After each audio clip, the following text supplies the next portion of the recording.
Welcome to RS academy.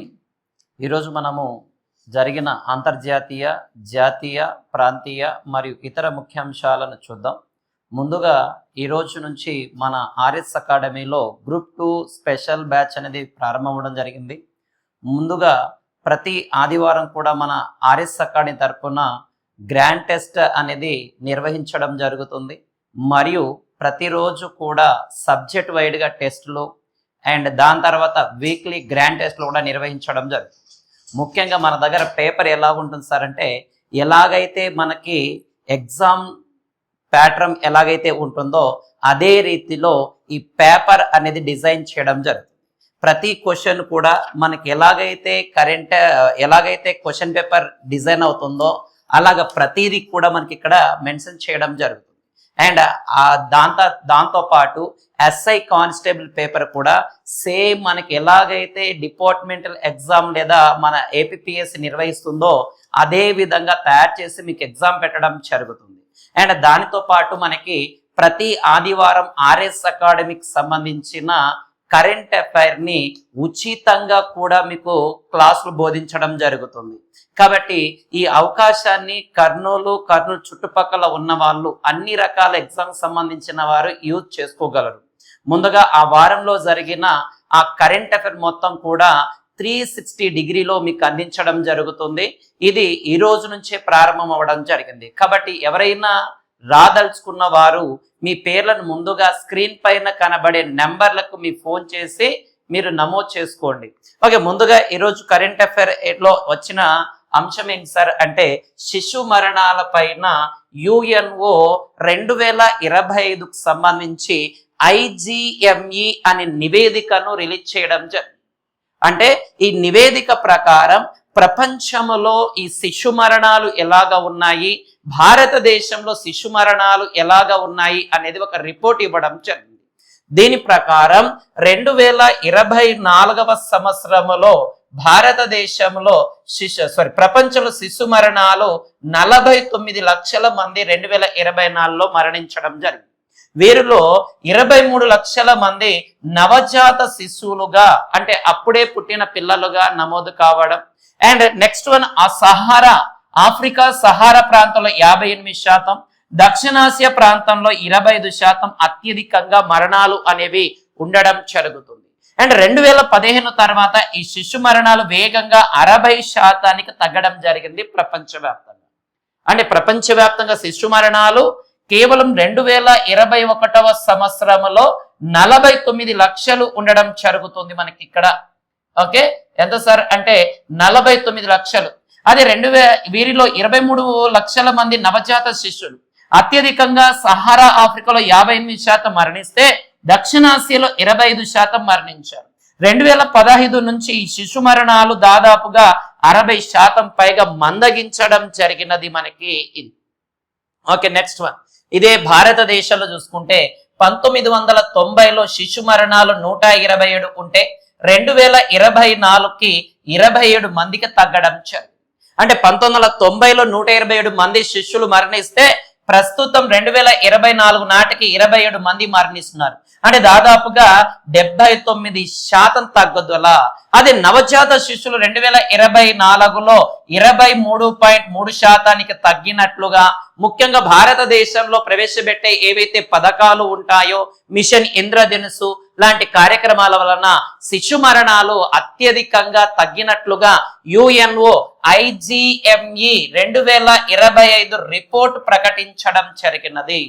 Okay, ఇది ఎకానమీకి సంబంధించిన కరెంట్ న్యూస్ నన్న 100% క్వశ్చన్ పడడానికి ఆస్కారం ఉంటుంది. కొద్దిగా జాగ్రత్త, నేను ఏవైతే ఇచ్చేసానో వాటిని చాలా జాగ్రత్తగా రాసుకోండి చాలు. ఓకే, నెక్స్ట్ కరెంట్ అఫైర్ విషయానికి వెళ్ళిపోతే, తియాన్వే అంతరిక్ష నౌకను ప్రారంభించిన చైనా దేశం. ఏది సార్ అంటే, చైనా అనే దేశం అంతరిక్ష నౌక నిర్మాణాన్ని తియాన్వే 3 అనే దాన్ని ప్రయోగించడం జరిగింది. అంటే ఎందుకు ప్రయోగించడం జరిగింది సార్ అంటే, అంతరిక్షం యొక్క సుహృద దూరాలను లక్ష్యంగా చేసుకొని ముందడుగుగా ఇచ్చేయడం జరుగుతుంది మనకి ఇది నాన్న. ముఖ్యంగా అంగారక గ్రహం నుంచి నమూనాలు తీసుకురావడం, అంగారక గ్రహం ఉపరితలం పైకి ఎగరడం, కక్షలో ఉన్న అన్ని రకాల సాంకేతిక విషయాలను తెలుసుకోవడం. అయితే గతంలో చైనా తియాన్వే 1 అనే దాన్ని కూడా ప్రయోగించడం, తియాన్వే 1 అండ్ తియాన్వే 2ను కూడా గతంలో ప్రయోగించడం జరుగుతుంది. అదే మనకి ఈ తియాన్వే అంటున్నాం, తియాగాంగ్ అనేది ఉంటుంది అంతరిక్ష ప్రయోగ సంస్థ. ఓకే, అంతరిక్ష స్టేషన్ అనే పేరుతో పిలుస్తాం. అంతరిక్ష స్టేషన్, చైనా యొక్క అంతరిక్ష స్టేషన్ లేదా ల్యాబ్ ఏంది సార్ అంటే తియాగాంగ్ అనేది. ఓకే, సపరేట్ గా ఒక దేశానికి తియాగాంగ్ అనేది ఉండడం జరుగుతుంది. అంతరిక్ష స్పేస్ స్టేషన్ ఏ దేశానికి ఉంది సార్ అంటే చైనా. అదే మనకు మనకి ఇంటర్నేషనల్ స్పేస్ స్టేషన్ అనేది ఉంది. దాదాపు ఒక 4 నుంచి 5 దేశాలు కలిసి దీనిని గతంలో ఏర్పాటు చేసుకోవడం జరిగింది. అలాగే భారతదేశం కూడా అంతరిక్షంలో ప్రయోగం చేయడం కోసం 2030 నాటికి ఒక అంతరిక్ష ప్రయోగ వేదిక లేదా అంతరిక్ష ల్యాబ్ ను కూడా ఏర్పాటు చేసుకుంటామని లక్ష్యంగా పెట్టుకోవడం జరిగింది. అండ్ దాని తర్వాత గతంలో మన భారతదేశం ఈ అంగారక గ్రహం పైన వాతావరణం పరిశోధన కోసం ఏ మిషన్ సార్ అంటే మామ్ అనే మిషన్ ని కూడా గతంలో ప్రయోగించడం జరిగింది అంగారక గ్రహం పైకి. అంటే దీన్ని మనం మంగళయాన్ అంటాం, మార్స్ ఆర్బిట్ మిషన్ అనేది గతంలో 2014లో ఇస్రో ప్రయోగించడం కూడా జరిగినది. కానీ దీన్ని కూడా సేవ్ చేసుకోండి. అంగారక గ్రహం యొక్క నమూనాలు అంగారక గ్రహం పైన రీసెర్చ్ చేయడం కోసం చైనా అనేది తియాన్వే 3 అనే దాన్ని ప్రారంభించింది. ఓకే, ఈ చైనా యొక్క అంతరిక్ష సంస్థను ఏమంటాం సార్ అంటే తియాగాంగ్ అనే పేరుతో పిలుస్తాం. ఏమని పిలుస్తాం సార్ అంటే తియాగాంగ్ అనే పేరుతో పిలవడం జరుగుతుంది. దీన్ని కంపాస్ అని కూడా పిలుస్తారు. ఓకే, అంతరిక్ష స్పేస్ స్టేషన్ ఏది సార్ అంటే ఇంటర్నేషనల్ స్పేస్ స్టేషన్ ఒక 4 నుంచి 5 దేశాలు ఏర్పాటు చేసుకున్నారు. దీనిని ఇటీవల మన భారతదేశానికి చెందిన శుభాంశ్ శుక్లా గారు ఏది సార్ అంటే శుభాంశ్ శుక్లా గారు కూడా వెళ్ళొచ్చారు. అండ్ భారతదేశానికి సంబంధించిన సునీతా విలియమ్స్ గారు, ఓకే ఎవరు సార్ అంటే సునీతా విలియమ్స్ గారు కూడా మనకి ఈ యొక్క అంతరిక్ష స్పేస్ స్టేషన్ కి వెళ్ళి రావడం జరిగినది. కానీ భారతదేశం కూడా అంతరిక్ష ల్యాబ్ ను ఏర్పాటు చేసుకోబోతుంది. అంగారక గ్రహం పైన భారతదేశం 2014 సెప్టెంబర్ లో మామ్ అనే ఒక శాటిలైట్ ని కూడా ప్రయోగించడం జరిగినది. అండ్ తొందరలో మంగళయాన్ 2 ను కూడా ప్రయోగించాలని ప్రణాళికలు రచించడం జరిగింది భారతదేశం. ఓకే, నెక్స్ట్ కరెంట్ అఫైర్ విషయానికి వెళ్ళిపోతే భారతదేశంలో నూతనంగా ఒక విమానాశ్రయాన్ని ప్రారంభించడం జరిగింది. అంటే భారత ప్రధానమంత్రి అయిన నరేంద్ర మోదీ లేదా మోడీ గారు మనకి ఒక అంతరిక్ష అంతరిక్ష విమానాశ్రయాన్ని ఏర్పాటు చేశారు, ప్రారంభించారు. ఏది సార్ అంటే నోయిడా అనే అంతర్జాతీయ ఇంటర్నేషనల్ ఒక ఎయిర్పోర్ట్ ను ఏర్పాటు చేయడం జరిగినది. ఇది ఎప్పుడు ప్రారంభించారు సార్ అంటే మార్చి 28, 2026న ప్రారంభించారు. ఎందుకు ప్రారంభించారు సార్ అంటే మనకి ఢిల్లీ యొక్క విమానాశ్రయం యొక్క రద్దీని తగ్గించడం కోసం నరేంద్ర మోడీ గారు నోయిడా ఇంటర్నేషనల్ ఎయిర్పోర్ట్ ను ప్రారంభించడం జరిగినది. ఇది అయితే రీసెంట్ గా నావీ ముంబై ఎయిర్పోర్ట్ ను కూడా మనకి ప్రారంభించడం జరిగింది మహారాష్ట్రలో. అండ్ దాని తర్వాత మనకి మహర్షి వాల్మీకి ఇంటర్నేషనల్ ఎయిర్పోర్ట్ కూడా ఉత్తరప్రదేశ్ లో ప్రారంభించడం జరిగినది. అండ్ దాని తర్వాత మనోహర్ ఇంటర్నేషనల్ ఎయిర్పోర్ట్ ను కూడా గోవాలో ప్రారంభించడం జరిగినది. అండ్ రాజ్కోట్ ఇంటర్నేషనల్ ఎయిర్పోర్ట్ ని కూడా మనకి గుజరాత్ రాష్ట్రంలో ఏర్పాటు చేశారు. అండ్ శివమొగ్గ ఇంటర్నేషనల్ ఎయిర్పోర్ట్ ను కూడా మనకి కర్ణాటకలో ఏర్పాటు చేయడం జరిగినది. ఇది నాన్న కాబట్టి రీసెంట్ గా ఏర్పాటు చేసిన ఈ విమానాశ్రయాలు మనకి ఉత్తరప్రదేశ్ లో నిన్న మార్చి 28వ తారీఖున okay Noida international airport, and గతంలో మనకి 2025 అక్టోబర్ లో navy Mumbai airport, and 2023 December లో వాల్మీకి మహర్షి ఇంటర్నేషనల్ ఎయిర్పోర్ట్ మనకి ఉత్తరప్రదేశ్, అండ్ 2023 జనవరిలో మనోహర్ ఇంటర్నేషనల్ ఎయిర్పోర్ట్ ఈజ్ గోవాలో ఏర్పాటు చేశారు. అండ్ 2023 జూలైలో రాజ్కోట్ ఇంటర్నేషనల్ ఎయిర్పోర్ట్ ని గుజరాత్ లో ఏర్పాటు చేశారు. అండ్ 2023 ఫిబ్రవరిలో శివమొగ్గ ఇంటర్నేషనల్ ఎయిర్పోర్ట్ ను కూడా ఓకే కర్ణాటకలో ఏర్పాటు చేశారు. అయితే భారతదేశంలో పూర్తిగా సోలార్ తో నడిచే ఓకే ఎయిర్పోర్ట్ టెర్మినల్ ఎక్కడుంది సార్ అంటే కేరళ రాష్ట్రంలో కొచ్చిన్ ప్రాంతంలో ఉండడం జరుగుతుంది. ఎక్కడ సార్ అంటే కొచ్చిన్ ప్రాంతంలో ఉండడం జరుగుతుంది. అండ్ రీసెంట్ గా ఎమర్జెన్సీ ఫ్లైట్ ల్యాండింగ్ సంబంధించి అస్సాం రాష్ట్రంలో ఎమర్జెన్సీ ల్యాండింగ్ రన్వేని కూడా ప్రారంభించడం జరిగినది. ఎక్కడ సార్ అంటే అస్సాం రాష్ట్రంలో నరేంద్ర మోడీ గారు ప్రారంభించడం జరిగినది. కాబట్టి ఇవన్నీ కూడా రీసెంట్ గా ఏర్పాటు చేసిన ఎయిర్పోర్ట్లు. అండ్ దాని తర్వాత భారతదేశంలో మొత్తం 24 గ్రీన్ ఫీల్డ్ ఎయిర్పోర్ట్స్ కూడా ఉండడం జరుగుతుంది. అండ్ మన ఆంధ్రప్రదేశ్ లో కూడా ఇంటర్నేషనల్ ఎయిర్పోర్ట్ ఒకటి ప్రారంభించారు. అదే ఏది సార్ అంటే భోగాపురం ఇంటర్నేషనల్ ఎయిర్పోర్ట్ ఆంధ్రప్రదేశ్ లో కూడా. ఇవన్నీ కూడా రీసెంట్ గా ఏర్పాటైన ఇంటర్నేషనల్ ఎయిర్పోర్ట్. కొద్దిగా జాగ్రత్తగా నోట్స్ ప్రిపేర్ చేసుకోండి. ఎక్కడి నుంచి ఎలాంటి క్వశ్చన్ వచ్చినా మనం ఆన్సర్ చేయడానికి ఆస్కారం ఉండడం జరుగుతుంది. ఓకే, నెక్స్ట్ కరెంట్ అఫైర్ వెళ్ళిపోతే స్వదేశీయంగా ఒక బాంబర్ డ్రోనర్ ని తయారు చేయడం జరిగింది. దాని పేరే ఏంటి సార్ అంటే ఘటక్. ఎస్ సార్ అంటే ఘటక్ అనే ఒక బాంబర్ డ్రోన్ ను తయారు చేయడం జరిగినది.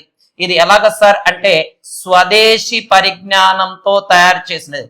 మనకి సైన్స్ అండ్ టెక్నాలజీలో ఇచ్చేయడం జరుగుతుందన్న స్వదేశీ అటాక్ స్టైల్త్ డ్రోన్ ని తొలిసారిగా దీన్ని ప్రారంభించడం జరిగినది మనకి ఇదేనన్న.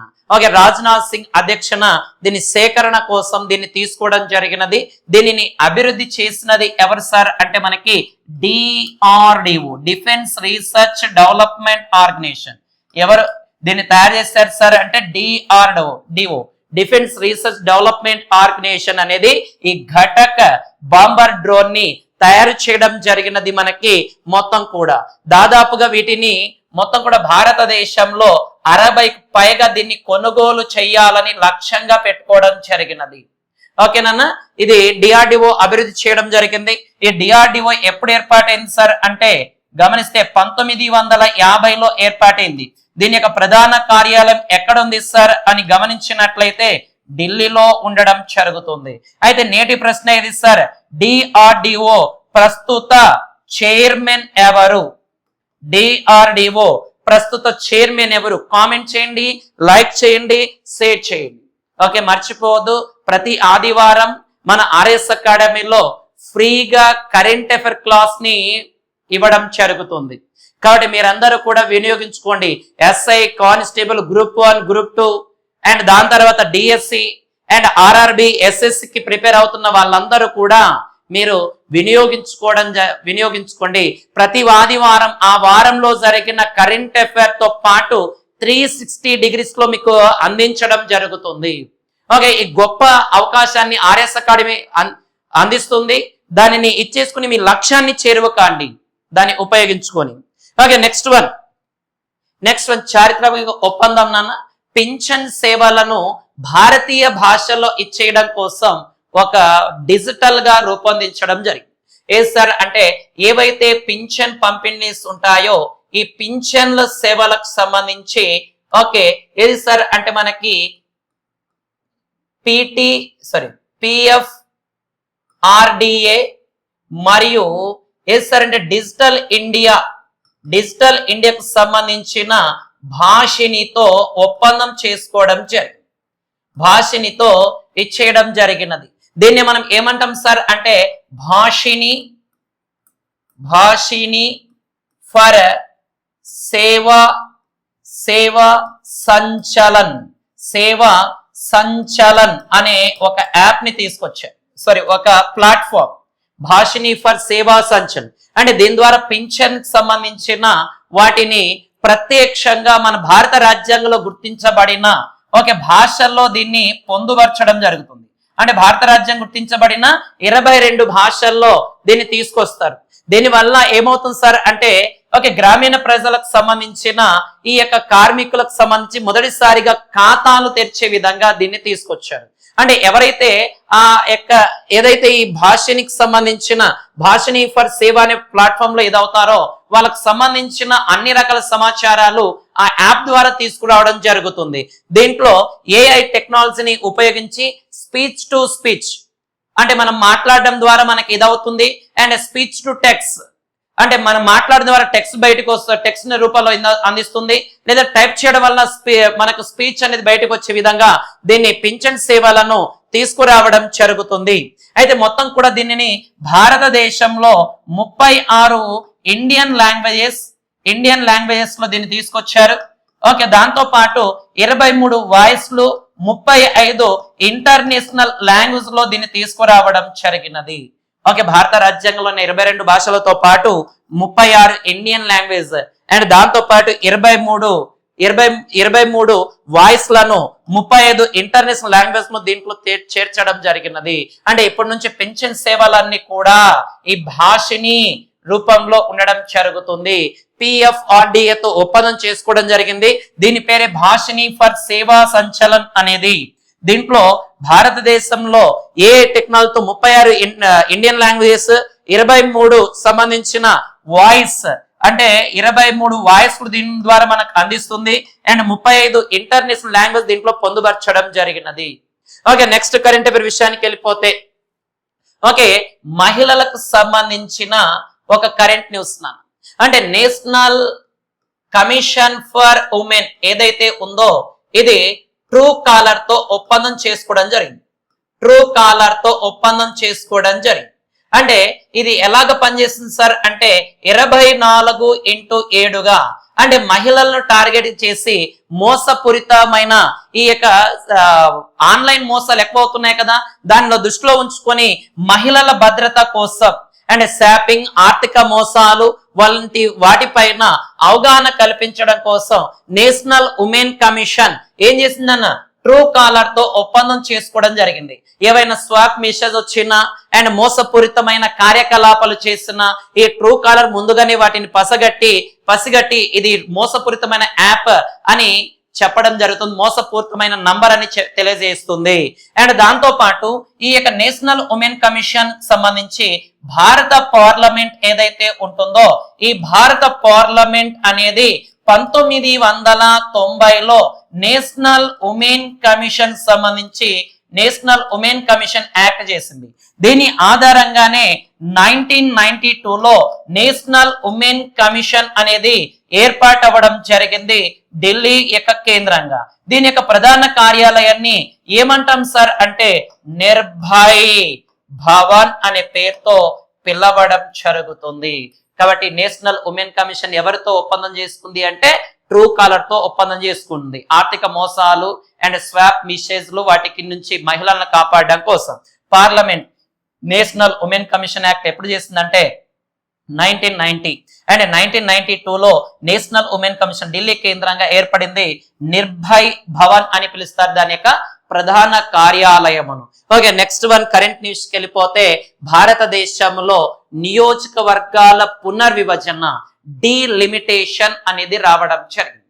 ఏంటి సార్ అంటే మనకు 2011 జనాభా లెక్కల ఆధారంగా భారతదేశంలో లోక్సభ సీట్లు పెరగనున్నాయి. లోక్సభ సీట్లు ఎంత పెరగనున్నాయి సార్ అంటే గతంలో మన ప్రజెంట్ లోక్సభ సీట్లు 543 సీట్లు ఉన్నాయి. ఈ 543 సీట్లు 816 పెరగబోతుంది. అంటే దాదాపుగా 50% పెంచే అవకాశాలు ఉన్నాయి లోక్సభ సీట్లు. ఏ దాని ఆధారంగా సార్ అంటే 2011 జనాభా లెక్కల ఆధారంగా.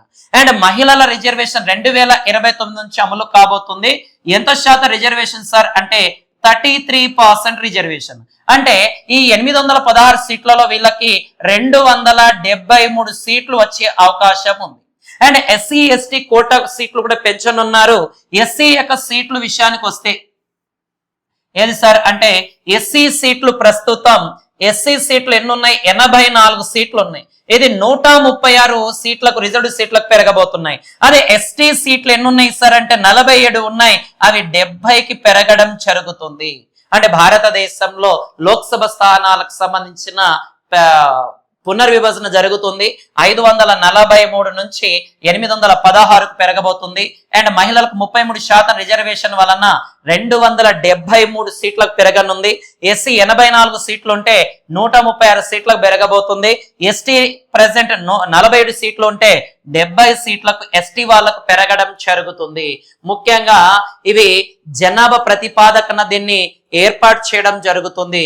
కాబట్టి దీన్ని కొంచెం జాగ్రత్తగా నోట్స్ ప్రిపేర్ చేసుకున్నాను. ఎగ్జామ్ పాయింట్ ఆఫ్ లో 100% అడగడానికి ఛాన్సెస్ ఉంది. ఎందుకంటే మనకి డిలిమిటేషన్ అనేది చేస్తున్నారు. ఈ డిలిమిటేషన్ కారణంగా మనకి 2026లో ఈ ఏవైతే జనాభా లెక్కలు ఉంటాయో ఈ జనాభా లెక్కలు ప్రకారము 2026 డిలిమిటేషన్ ప్రకారం జనాభా లెక్కల ఆధారంగా చేసుకుని మనకి ఈ నియోజకవర్గాల సీట్లు పెంచాలి. అయితే 1971 జనాభా లెక్కల ప్రకారం మనకి గతంలో డీలిమిటేషన్ చేశారు. దాన్ని పొడిగిస్తూ 2026లో పొడిగిస్తామని చెప్పారు. ఇప్పుడు 2011 జనాభా లెక్కల ప్రకారం డీలిమిటేషన్ జరగబోతుంది. ఆ సీట్లు ఇలాగా ఉన్నాయి చూడండి. నెక్స్ట్ కరెంట్ అఫైర్ విషయానికి వెళ్ళిపోతే సురక్షితమైన పెట్టుబడుల కోసం సెబీ ఒక దాన్ని తీసుకురావడం జరిగింది. సెబీ సార్ అంటే సెబీ అనేది సురక్షితమైన పెట్టుబడుల కోసం వెరిఫైడ్ యాప్ లేబుల్ అనే కార్యక్రమం తీసుకురావడం జరిగింది. ఏది సార్ అంటే వెరిఫైడ్ యాప్ లేబుల్. చాలా ఇంపార్టెంట్ నాన్న. వెరిఫైడ్ యాప్ లేబుల్ అనే కార్యక్రమం తీసుకొచ్చారు. ఈ యాప్ ద్వారా ఎవరైతే పెట్టుబడి పెట్టాలనుకుంటున్నారో ఆ పెట్టుబడి పెట్టే యాప్లు లేదా ఆ ప్లాట్ఫామ్ అనేది నిజమైనదా మోసపూరితమైనదా అని ధృవీకరించి దాని ద్వారా పెట్టుబడి పెట్టడానికి భాగస్వామ్యం చేయడానికి చేస్తున్నారు. ముఖ్యంగా దీని ద్వారా 1.3 లక్షలకు పైగా మోసపూరిత యాప్లను తొలగించడం జరిగినది. చాలా ఇంపార్టెంట్ అయిన చూడండి నాన్న. దాదాపుగా ఈ సెబీ ఈ వెరిఫైడ్ యాప్ లేబుల్ ద్వారా 1.3 లక్షల యాప్ ఏవైతే ఉంటాయో వాటిని తొలగించడం జరిగింది. అండ్ దాంతో పాటు 66 నకిలీ ట్రేడింగ్ యాప్లను కూడా తొలగించినట్లుగా ప్రకటించడం జరిగినది. ఎవరైతే పెట్టుబడి పెడుతున్నారో అవి ఏది నాన్న సెబీకి సంబంధించిన బ్యాడ్జ్ ఏదైతే ఉంటుందో ఆ బ్యాడ్జ్ ద్వారా వాళ్ళు వెరిఫై లేదా ఆ లోగోను ఇవ్వడం జరుగుతుంది. అలాగా ఉంటేనే మనం అక్కడ పెట్టుబడులు పెట్టాలి, లేదంటే పెట్టుబడులు పెట్టకూడదు. దీనికోసము ఈ ఏదైతే సెబీ ఉంటుందో ఈ గూగుల్ ఏదైతే ఉంటుందో ఈ గూగుల్ తో ఒప్పందం చేసుకోవడం జరిగింది. అంటే ప్లే స్టోర్ లో యాప్స్ ఏవైతే ఉంటాయో ఆ యాప్లన్నీ కూడా దీంట్లో వెరిఫైడ్ యాప్లు ఏవైతే ఉంటాయో ఆ యాప్లలోని పెట్టుబడి పెట్టండి అని ఈ యొక్క గూగుల్ ద్వారా ఒప్పందం చేసుకోవడం జరిగినది. దీనికి సంబంధించిన సెబీ చైర్మన్ ఎవరైతే ఉన్నారో ఈ సెబీ చైర్మన్ తుహిన్ కాంత్ పాండే గారు. ఎవరు సార్ అంటే తుహిన్ కాంత్ పాండే ఎవరైతే ఉంటారో ఇతను ధృవీకరించడం జరిగింది. ఓకే, సెబీ ఎప్పుడు ఏర్పాటైంది సార్? 1988లో సెబీని ఏర్పాటు చేశారు ముంబై కేంద్రంగా సెబీని 1988లో ఏర్పాటు చేశారు. ఈ సెబీ 1992లో సెబీ యాక్ట్ ను చేయడం జరిగింది. ఈ సెబీలో పనిచేసిన ఏకైక మహిళా చైర్మన్ మాధాబీ పూరి బూచ్ అనే ఆమె సెబీ చైర్మన్ గా పనిచేయడం జరిగింది. మొట్టమొదటి 2025 జనవరిలో రిటైర్మెంట్ అయ్యారు. అతని ప్లేస్ లో తుహిన్ కాంత్ పాండే గారు చైర్పర్సన్ గా రావడం జరిగింది. కానీ కొంచెం జాగ్రత్త నాన్న, ఇది ఎకానమీకి సంబంధించిన కరెంట్ న్యూస్ చూడండి. ఓకే, నెక్స్ట్ కరెంట్ అఫైర్ వెళ్ళిపోతే ప్రపంచ నాటక దినోత్సవం. ప్రపంచ నాటక దినోత్సవం ప్రతి సంవత్సరం కూడా మార్చి 27వ తారీఖుని నిర్వహిస్తారు. ఓకే, దీని యొక్క థీమ్ ఏంటి సార్ అంటే నాటక రంగం మరియు శాంతి సంస్కృతి. Okay, theatre and A culture of piece అనే థీమ్ ని ప్రకటించడం జరిగింది. మొట్టమొదటిసారిగా ఈ యొక్క మొట్టమొదటి థియేటర్ ప్రదర్శన ఎక్కడ జరిగింది సార్ అంటే 534 సంవత్సరం బీసీలో. ఓకే, ఎక్కడ సార్ అంటే థేసిస్ ప్రదర్శన అంటారు. ఏథెన్స్ అనే ప్రాంతంలో జరగడం జరిగింది. ఏథెన్స్ అనే ప్రాంతంలో. ఓకే, దీనిని మొట్టమొదటిసారిగా ఎప్పటి నుంచి జరుపుతున్నాం సార్ అంటే 1962 నుంచి ఓకే ఈ థియేటర్ దినోత్సవాన్ని మనం ప్రతి సంవత్సరం కూడా నిర్వహించడం జరుగుతుంది. ఇది నా టుడే న్యూస్. రేపటి న్యూస్ లో మంచి న్యూస్ తో మీ ముందుకు రావడం జరుగుతుంది. ఇక్కడ ప్రతిదీ చెప్పలేం కాబట్టి ఈ వారం రోజుల్లో జరిగే కరెంట్ అఫైర్ మొత్తం కూడా మేము ఆఫ్లైన్ లో మీకు ఫ్రీగా అందిస్తున్నాం. కాబట్టి మీరు ఆర్ఎస్ అకాడమీ కర్నూలు సాయి వసంత కాంప్లెక్స్ లో ఓకే మీరు ఈ ప్రతి ఆదివారం ఉదయం నుంచి సాయంత్రం దాకా ఈ క్లాసులను ఫ్రీగా వినొచ్చు. ముఖ్యంగా group 2 SI constable DSC and RRB SS సంబంధించిన వాళ్ళు ఈ అవకాశాన్ని వినియోగించుకోండి. ఓకే, ఆర్ఎస్ అకాడమీ కర్నూలు మీ స్వామి సార్. జై హింద్.